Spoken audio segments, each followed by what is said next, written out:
대체할 수 없는 압도적 경제방송 박근영의 데일리 힌트 시간입니다. 6월 17일 화요일 방송입니다. 자, 시장이 3,000포인트 조금 못 미치게까지 갔다가 장중에 마이너스 전환하기도 했지만 다시 강보합으로 마무리했습니다.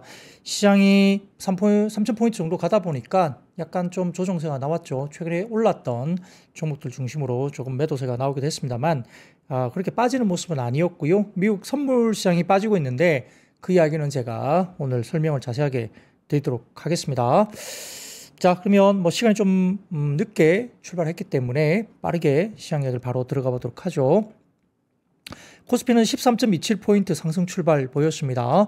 장 초반에 반도체와 소부장 상승 출발했던 가운데 조선과 원전, 지역 앞에 건설기계 증권, 전선과 전력설비, STO 가상화폐, 카지노 등 상승 출발 보였는데요. 미국 주식시장은 중동의 지정학적 리스크 완화 때문에 반등 마감을 하긴 했습니다. G7 정상회담도 우호적인 변수였고요. 빅테크주가 미국 시장에서 상승으로 나타났습니다. 자, 이란과 이스라엘 관련해서 미국의 휴전 그리고 협상을 희망한다는 보도가 나왔죠. 이란 쪽에서 그런 이야기를 나왔고요. 75달러까지 상승했던 유가도 70달러 미만까지 하락하기도 했습니다. 장중 78달러까지 가기도 했었거든요. WTI가. 근데 이게 70달러 미만까지 하락을 하기도 했죠.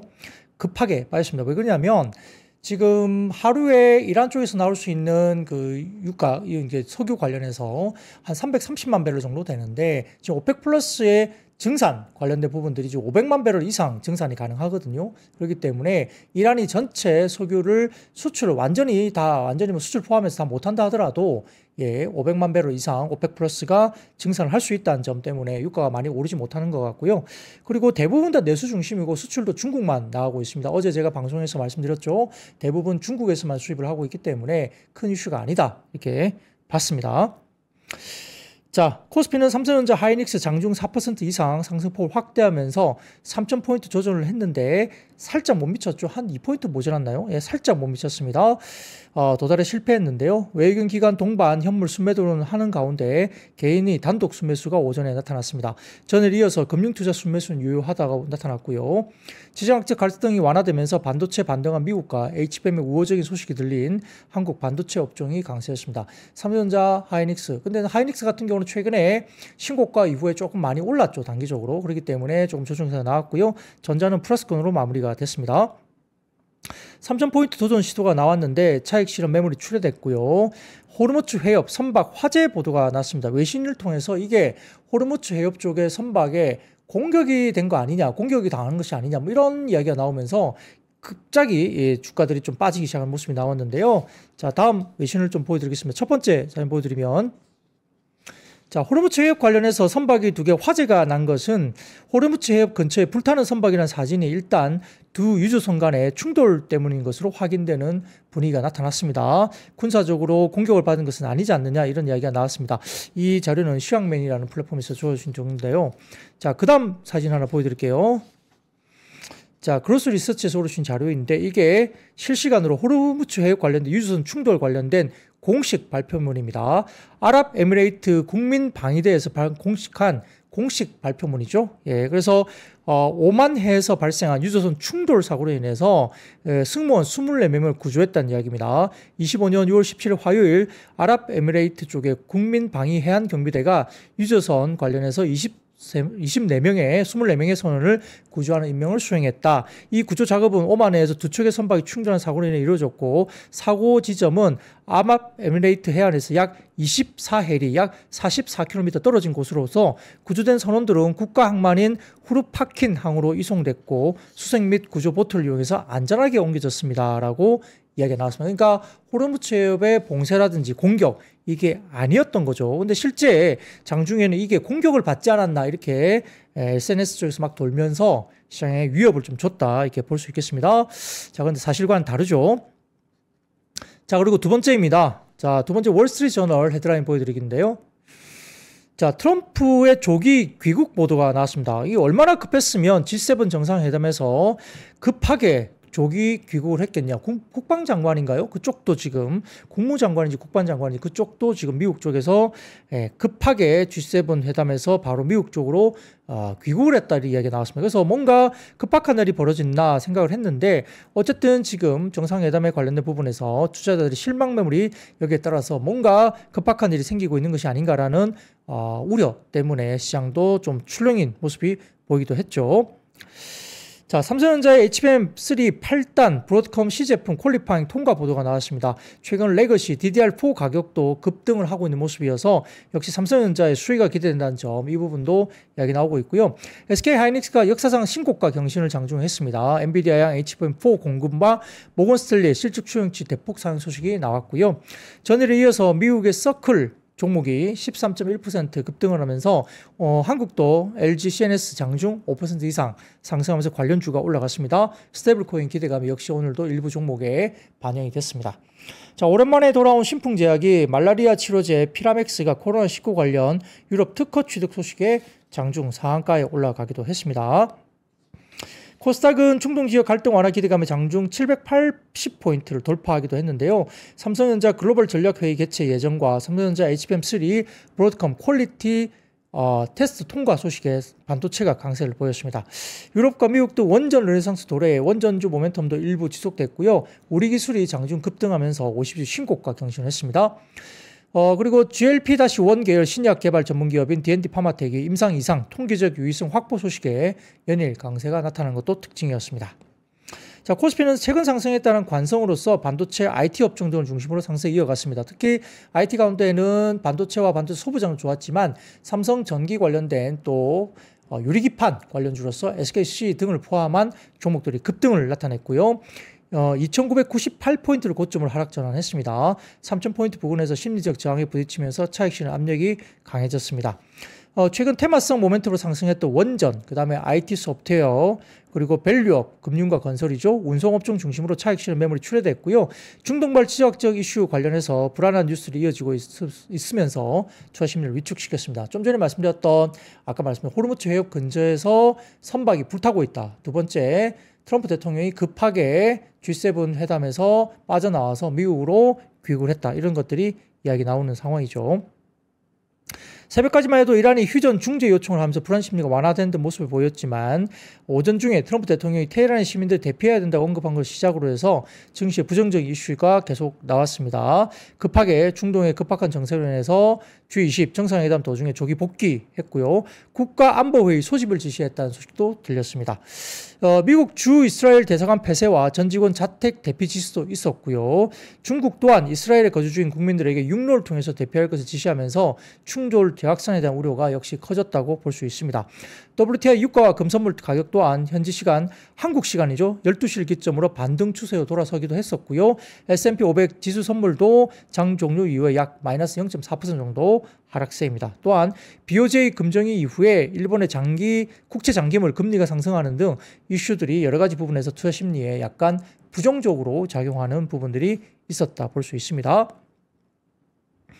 최근 테마성 모멘텀으로 상승했던 업종들이 차익 실현의 하락을 일부 주도했다는 점도 눈에 띄는데 아까 말씀드렸던 원전 발전 섹터 중에서 두산 에너빌리티, 한전기술 등 기업들과 현대건설, DLENC 등의 원전 관련주들, 건설주들 하락세를 보였습니다.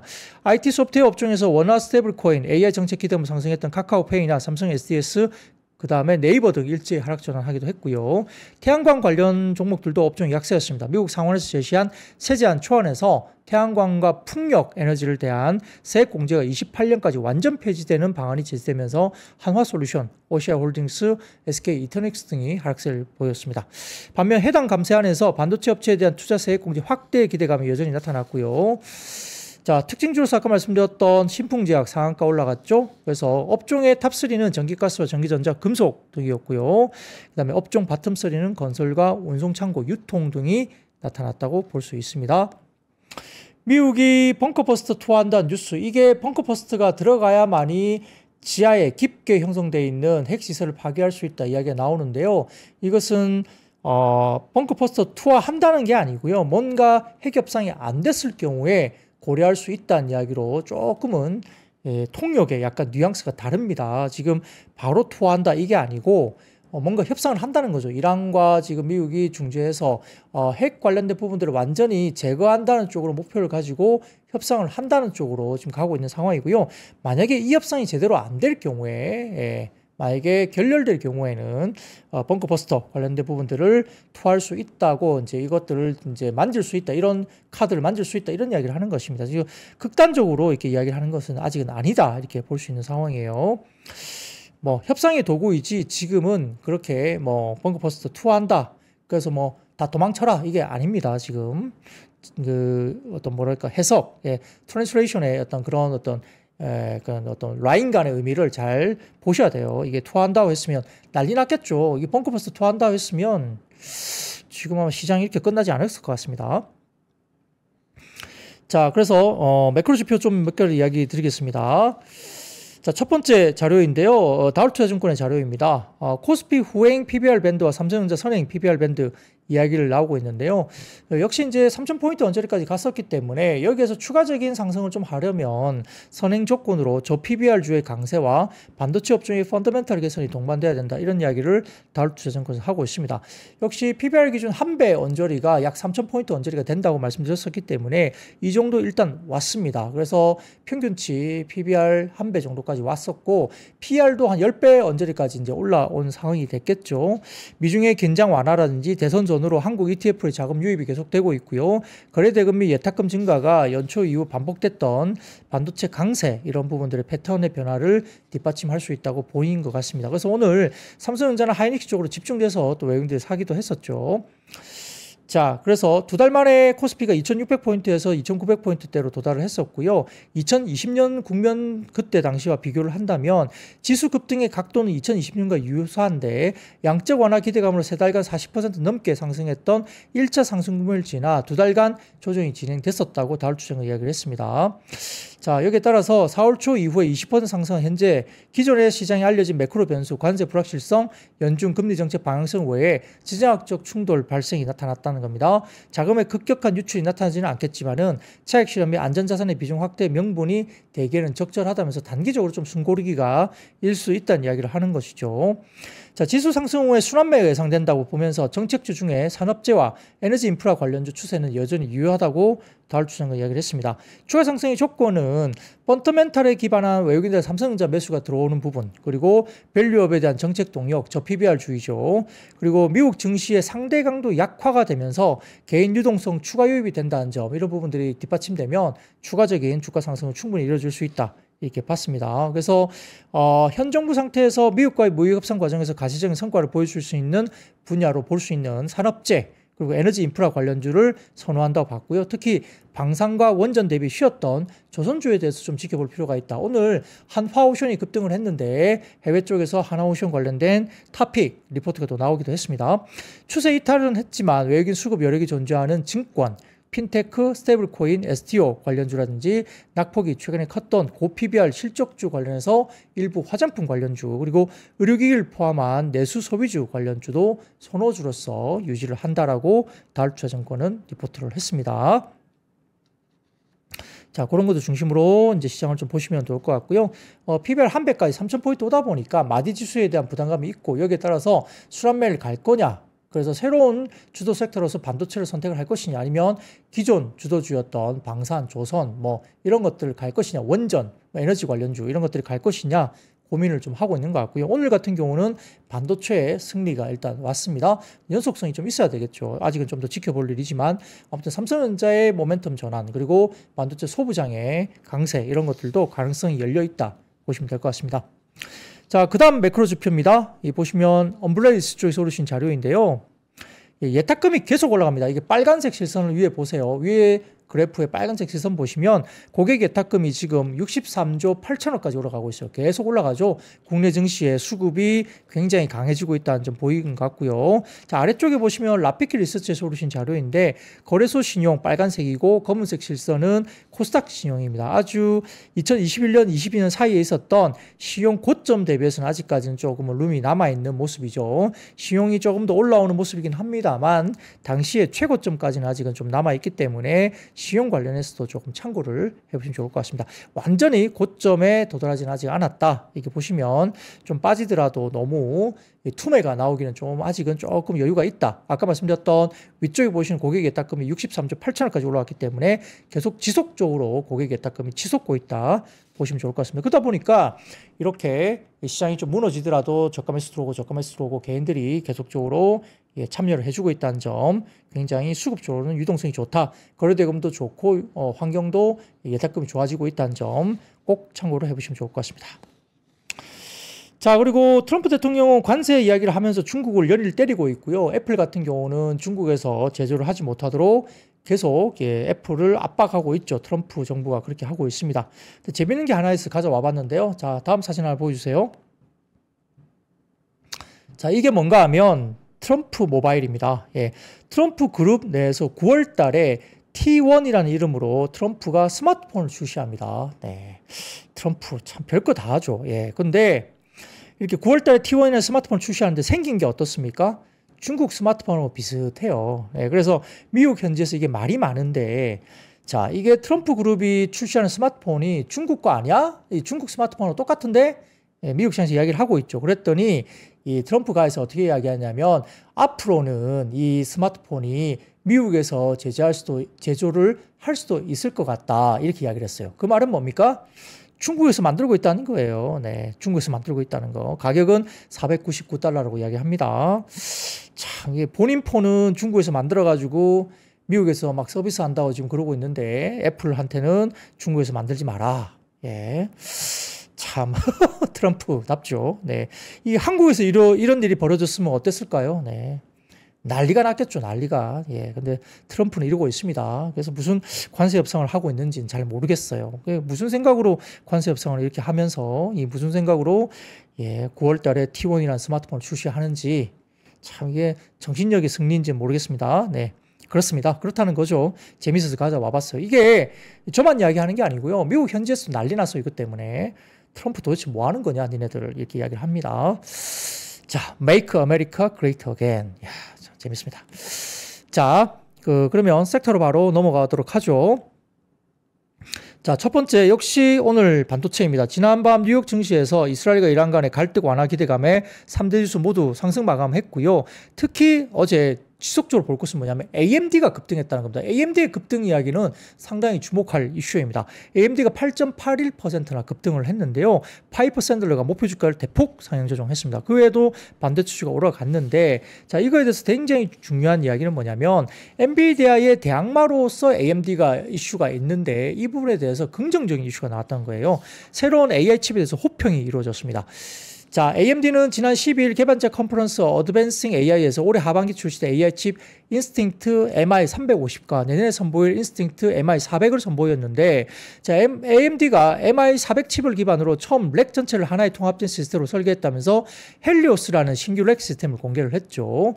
자, 여기 따라서 결국 최신 AI 칩 블랙웰을 기반으로 한 엔비디아의 GB200 NVL72 렉과 똑같은 걸로 이야기가 됩니다. 이에 따라서 미국 증권사 파이퍼 샌들러가 이날 AMD의 목표 주가를 125달러에서 140달러로 상향 조정을 했습니다.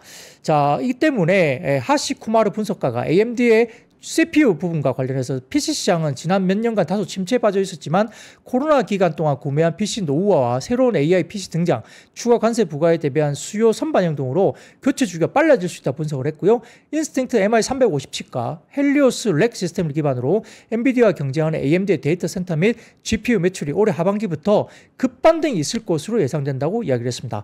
더군다나 모건 스탠리 조지프 무어 분석가도 MI350 시리즈와 MI400 칩의 실제 성능이 기대에 부합을 한다면 이 제품군이 장기적인 성장에 전환점이 될 수 있다 평가를 했고요. 또한 MI400의 초기 성능이 엔비디아의 차기 AI 칩인 베라 루빈 시리즈와 맞먹을 수 있는 신호가 있다라고 덧붙였습니다. 엄청나게 호평을 한 거죠. 자, 대부분이 지금 엔비디아가 독식을 하고 있는데 AMD가 여기에 대해서 대항마로 떠올 수 있다는 가능성, 이 부분이 나왔고요. 역시 이 부분이 AMD 쪽에는 역시 삼성전자의 칩이 들어갑니다. 그렇기 때문에 삼성전자의 HBM 관련된 칩에 대한 매출 가능성 이 부분들이 불거질 수밖에 없겠죠. 그러다 보니까 오늘 삼성전자가 생각보다 좀 높게 올라가는 모습이 나타났다는 거죠. 이런 것들도 하이닉스가 같이 올라가긴 했지만 신고가 이후에 약간의 차익 실현이 나오면서 삼성전자까지 주가는 일단 오늘 세게 올랐죠. 뭐 그런 부분들이 아마 이런 것들 영향을 미치지 않았을까 생각을 하고 있습니다. 자, 그리고 그 다음 표입니다. 그 다음 사진 보여주시면 요겁니다.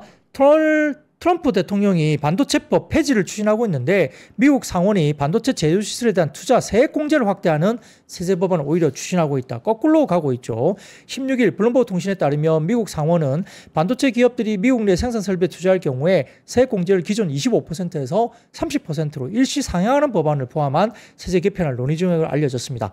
해당 혜택은 26년 말까지 한시적으로 적용될 예정인데 기업들의 조기 투자를 유도하기는 조치로 볼 수 있고요. 법안이 실현될 경우에 삼성전자 등이 수혜가 기대된다고 볼 수 있습니다. 자, 이런 것들 관련 상당히 좋아지는 모습이 나타났고요.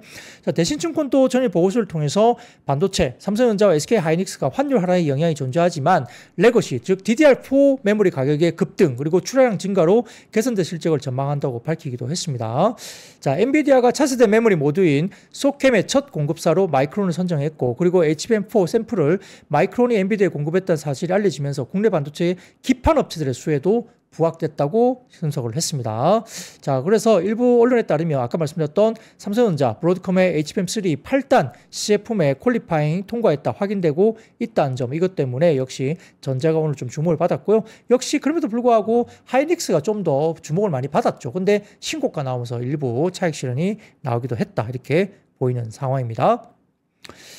자, 그리고 그 다음 표입니다. 그 다음 헤드라인 보여주시면 모건 스탠리입니다. 모건 스탠리. 모건 스탠리에서 아시아 테크놀로지 관련해서 D램 관련해서 justifying the rally입니다. 최근에 랠리, 특히 하이닉스 등을 포함한 랠리를 충분히 합당화할 수 있다. 이런 이야기를 이제 D램 관련해서 모건 스탠리가 합니다.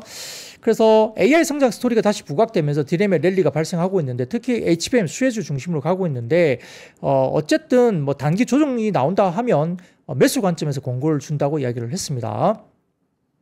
그래서 DDR4의 재평가 가격 급등을 이야기를 했고요. DDR4 가격이 5개월 만에 약 50% 급등했다고 이야기를 나왔고요. PC 서버용 DDR4 모두 2분기 계약 가격도 약 13에서 23% 정도 상승을 하고 있고 3분기까지 가격 상승이 지속된다 봤습니다. 4분기부터는 조금 둔화가 예상된다 봤습니다만 아무튼 3분기까지는 가격 상승이 지속된다 봤고요. 자, 그리고 HBM 시장에서는 구조적 성장과 경쟁 심화가 되는데 어쨌든 SK하이닉스와 마이크론은 HBM3 12단 양상 시작을 했고요. 엔비디아 등의 고객사로 납품이 되고 있고 삼성전자가 3분기 중에 HBM4 샘플 검증 예정이고 26년부터 출하를 기대한다고 봤습니다. 자, 그리고 삼성과 하이닉스 투자 판단은 삼성전자를 일단 최선호주로 봤습니다. 왜냐하면 하이닉스가 급등했기 때문에 가격적인 밸류 부담이 좀 적은 삼성전자 낮은 밸류에이션 PBR 1배 정도 수준밖에 안 된다는 거고요. GDDR7 단독 공급을 한다는 점이죠. 중국향입니다. 그래서 엔비디아 쪽에 들어가고 HBM4 옵션 등의 긍정적 요소가 많다고 봤고요. 그 다음에 이퀄 웨이트, SK 하이닉스 같은 경우는 이퀄 웨이트를 유지했는데 HBM 선도 가격 상승을 반영해서 목표 주가를 기존에 21만 원부터 25만 원까지 목표 주가 상향을 했습니다. 근데 목표 주가 25만 원은 지금 하이닉스의 현재 주가가 거의 비슷한 수준이죠. 그래서 뭐 하이닉스 같은 경우는 이퀄 웨이트 정도 봤고요. 삼성전자는 오버 웨이트 쪽으로 최선호주로 뽑았습니다. 자, 그리고 뭐 리스크 요인이 일부 있는데 뭐 여러 가지 부분에서 뭐 삼성의 HBM 경쟁이 심화되면 시장 점유율과 가격 하락 우려가 일부 뭐 있을 수도 있겠죠. 그런 부분도 약간 이야기를 했고요. 그래서 어쨌든 레거시 DDR4가 단기 랠리를 주도하고 있고 향후에는 DDR5와 HBM 쪽으로 구조적인 전환이 빠르게 일어나면서 ASP가 올라가겠죠. 그래서 삼성전자가 GDDR7 단독 공급으로서 낮은 PBR로 릴레이팅을 기대할 수 있다는 리포트를 썼습니다. 그러나 SK하이닉스는 단기 모멘텀 반영되면서 급등을 했기 때문에 추가 상승은 진입 타이밍에 대한 고민이 좀 필요한 시점이라고 평가를 했습니다. 자, 그리고 한태증권에서도 오늘 반도체 산업에 대해서 26년 HBM 수급 점검이라는 리포트를 썼는데요. 내년 같은 경우도 HBM의 높은 성장률을 기록할 것으로 봤습니다. 결국 25년과 26년에 HBM의 전년비 수요 비트 그로스를 25년은 89% 그리고 26년도는 46% 증가할 것으로 봤고요. 공급에 대한 비트 코스트는 올해 같은 경우는 72% 증가, 그리고 내년에는 47% 증가하면서 25년은 물론 26년까지 HBM의 공급 부족, 쇼티지가 이루어질 것으로 예측을 했습니다.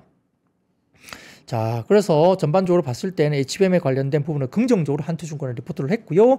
26년 ASP 트렌드는 HBM 관련해서는 26년 HBM 블렌디드 ASP가 올해 대비 한 자릿수 중반 %의 상승을 역시 전망을 했습니다. HBM4는 신제품 프리미엄 효과로 HBM3 대비 20에서 30% 정도 높은 ASP 프리미엄을 형성할 것으로 봤고요. 동시에 HBM4의 출시로 인해서 HBM3E의 가격은 올해 대비로는 조금 하락할 것으로 추정을 했습니다. 특히 GB200의 양산 지연에 따른 GB300 일정 연기로 인해서 26년까지 HBM3 12단 제품의 비중이 여전히 높게 유지될 것으로 추정을 했고요. 이에 따라 HBM4의 평균 판가 상승에도 불구하고 HBM3E 가격 하락이 이를 일부 상쇄해서 블렌디드 ASP는 HBM4의 상승률보다는 낮은 수준에 머물 것으로 예상했는데, 그럼에도 불구하고 10% 초반 정도 수준에 대한 부분에 대해서 이야기를 했어요. 관련해서 한 자릿수 중반 정도 상승을 할 것으로, 가격은 여전히 올라갈 것으로 추정을 했습니다. 그래서 HBM 모멘텀이 여전히 유효하다 이렇게 봤고요. 그래서 전반적으로 HBM 관련해서 긍정적인 리서치를 한투증권에서 오늘 내기도 했습니다. 자, 그런 것도 중심으로 오늘 반도체 관련 이야기를 하고 있고요. 다만 이제 지금 최근에 레거시 제품에 대한 이슈들이 또 불거지고 있습니다. 오늘 원익 IPS라든지 이런 종목도 주가 올라가는 것들은 이 레거시 제품의 전공정단의 장비 이런 관련해서 평택 4공장, P4 공장에 대해서 삼성전자가 대규모 발주가 있을 것으로 보입니다. 자, 그런 것들 관련해서 원익 IPS 이런 종목들이 눈에 들어올 수 있죠. 주성 엔지니어링 이런 종목들도 관련주가 될 수 있습니다. 이런 것들 상승분을 좀 지켜보실 필요가 있겠죠. 자, 그런 것들 중심으로 시장 관련해서 반도체가 오늘 올라온 점 잘 보시면 좋을 것 같고요. 자, 두 번째입니다. 오늘 AI 데이터 센터 급증에 따른 수혜 기대감, 유리기판, 삼성전자 도입 기대감이 있었습니다. 특히 유리기판 관련해서 SKC라든지 삼성전기 이런 종목들도 주가들이 좋았고요. PI 같은 경우는 장중에 상한가까지 올라갔습니다. 자, 인공지능 데이터 센터 급증에 따라 전력 사용량이 증폭 폭증하면서 소비 전력을 낮추기 위한 기술 개발 속도를 내면서 유리기판 관련주에 대한 기대감이 커진다 이야기가 나왔고요. 삼성전자가 28년도에 반도체 제조에 유리기판을 도입할 것은 기대감이 여전히 진행되고 있습니다. 한편 삼성전기가 최근 유리기판 관련 소재 부품 장비 기업들과 기술 세미나를 개최하면서 협업 생태계를 강화해 나가고 있고요. 현재 파일럿 라인 가동 준비가 마무리 단계로 있다 보고 있고, 올해 중으로 두세 개의 미국 빅테크 기업에 샘플을 공급할 예정으로 전해지고 있습니다. SKC의 반도체 기판사에서 앱솔릭스도 지난해 미국 조지아주에서 세계 최초의 유리기판 양산 공장을 짓고 시제품을 생산했고요. 이르면 7, 8월 정도에 시제품 테스트를 마치고 내년 초에 본격적인 양산에 들어갈 것이다. 이게 이야기 나오면서 오늘 유리기판 관련주가 급등세가 나오기도 했습니다. 자, 세 번째입니다. 2차전지 산업 저점 통과 분석에 관련주가 상승세가 일부 나타났습니다. 다 오른 건 아니고요. 자, 신한투자증권에서 보고서를 통해서 전기차 캐즘 우려의 약세 이어온 2차전지 산업에 대해서 실적에 대한 핵심 물량과 가격 변수는 저점을 통과했다고 일단 신한투자증권의 분석 자료를 냈습니다. 1분기 양극재 수출이 전분기 대비 12% 증가하면서 반등에 성공했고, 2분기는 업체별로 상이하지만 장기적 4분기를 저점으로 회복한 추세를 이어하게 될 것으로 전망을 했고요. 미국 시장의 불확실성과 유럽 내 중국 점유율 확대는 오히려 여전히 우려 요인이지만 우려의 정점은 통과했다는 판단이고 호재가 있을 기업에 투자한 전략이 유효하다 이렇게 밝히기도 했습니다. 신한투자증권은 좀 긍정적으로 저점을 통과하는 것이다 라고 이야기를 했고요.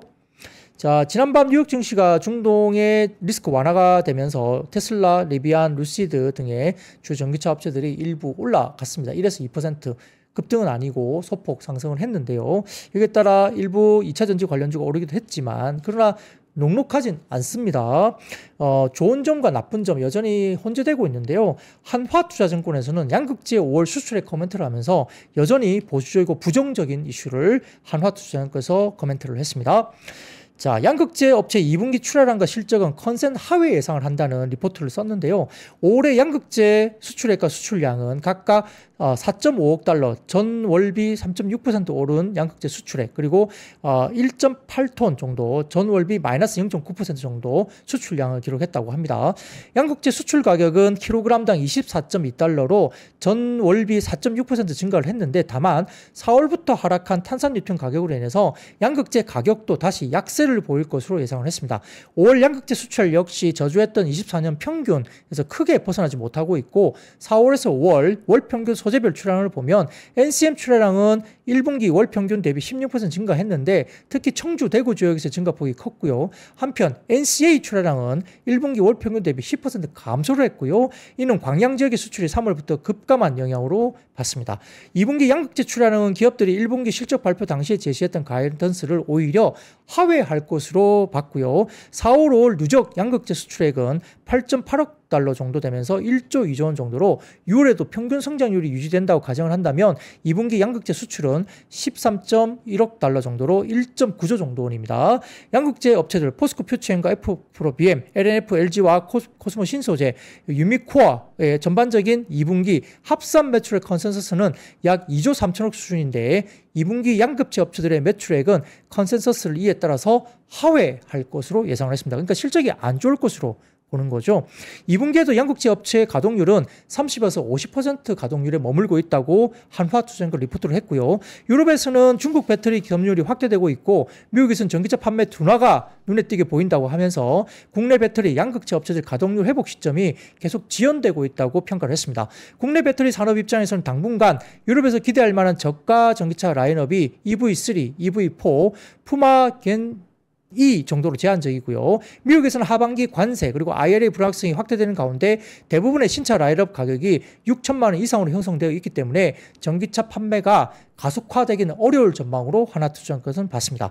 국내 2차전지 업종 주가는 5월 중순 이후에 반등을 했지만 이는 국내 주식 강세에 따른 수급 영향이 컸던 걸로 보이고요. 펀더멘털 이슈는 아니라는 거죠. 여전히 국내 2차전지 업종의 중장기 실적 전망치가 하향 조정되고 있다는 점을 감안한다면 추세적인 상승은 어렵다고 이르다고 판단한다고 한화투자증권은 상당히 보수적으로 평가를 했습니다.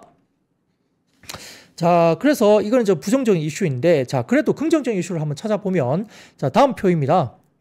테슬라의 중국 쪽의 인슈런스 보험 등록 데이터인데요. 이 보시면은 25년 2분기 보시면 핑크로 보이는 실선이 보이는데 아주 아래쪽으로 빠져 있다가 지금 막 치솟가 올라오는 쪽이 좀 보이거든요. 지금 테슬라의 차이나 중국 쪽의 보험 관련된 등재 데이터는 조금 치고 올라온 게 보입니다. 핑크색 보시면 좋을 것 같습니다. 치고 오는 게 보이실 거고요. 자, 그 다음 자료입니다. 그 다음 자료 보여주시면 BV 세일즈, 그러니까 UK, 그러니까 이제 영국 쪽이죠. 브랜드 쪽의 25년 2분기인데요. 여기 보시면은 테슬라가 약간 노란색으로 보이는 이 자료가 완전 바닥권에 있던 테슬라가 지금 최근 들어서 골드크로스 내는 것처럼 쫙 치고 올라오죠. 예, 최근에 일부 UK, 예, 영국 쪽의 브랜드 관련된 2분기 BV 세일즈가 테슬라가 좀 올라오고 있는 모습이 좀 나타나고 있습니다.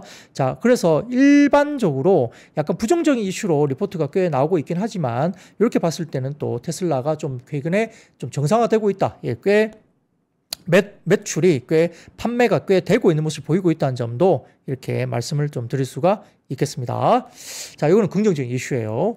자, 그럼에도 불구하고 또 부정적인 이슈가 하나 더 있습니다. 자, 다음 로이터 통신 자료입니다. 헤드라인 보시면 자, 미국 상원 공화당이 EV에 대한 세액공제 폐지 방안을 제시했습니다. 신규 EV에 대한 $7,500 세액공제는 입법으로부터 180일 이후에 폐지되고 중고차 EV에 대한 $4,000 정도 세액공제는 의회 통과 이후에 90일 이후에 폐지되는 것을 포함한다면서 약간 또 부정적인 또 이슈가 상원 공화당에서 또 이게 입법 관련해서 폐지 방안이 제시됐다. 이렇게 만만치 않습니다. 자, 이런 것들 관련해서 이제 2차 전지가 상당히 좀 쉽지 않은 분위기로 가고 있다는 점도 여전히 말씀드릴 수 있겠습니다.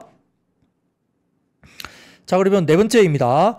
자, 미국 상원이 2028년까지 태양광과 풍력 세액공제 전면 폐지 초안 공개 소식 등의 태양광과 풍력이 하락했습니다. 특히 한화솔루션이 급락을 했죠.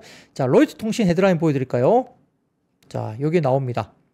외신에 따르면 미국 상원이 태양광 풍력 에너지에 대한 세액 공제를 2028년까지 단계적으로 폐지하는 내용 등을 담은 감세 법안 초안을 공개했습니다. 이에 따라 엔페이즈 에너지가 시간에 거래해서 주가가 15% 급락을 했고요. 썬넌과 솔라 엣지 테크놀로지스가 20% 이상 급락을 했습니다.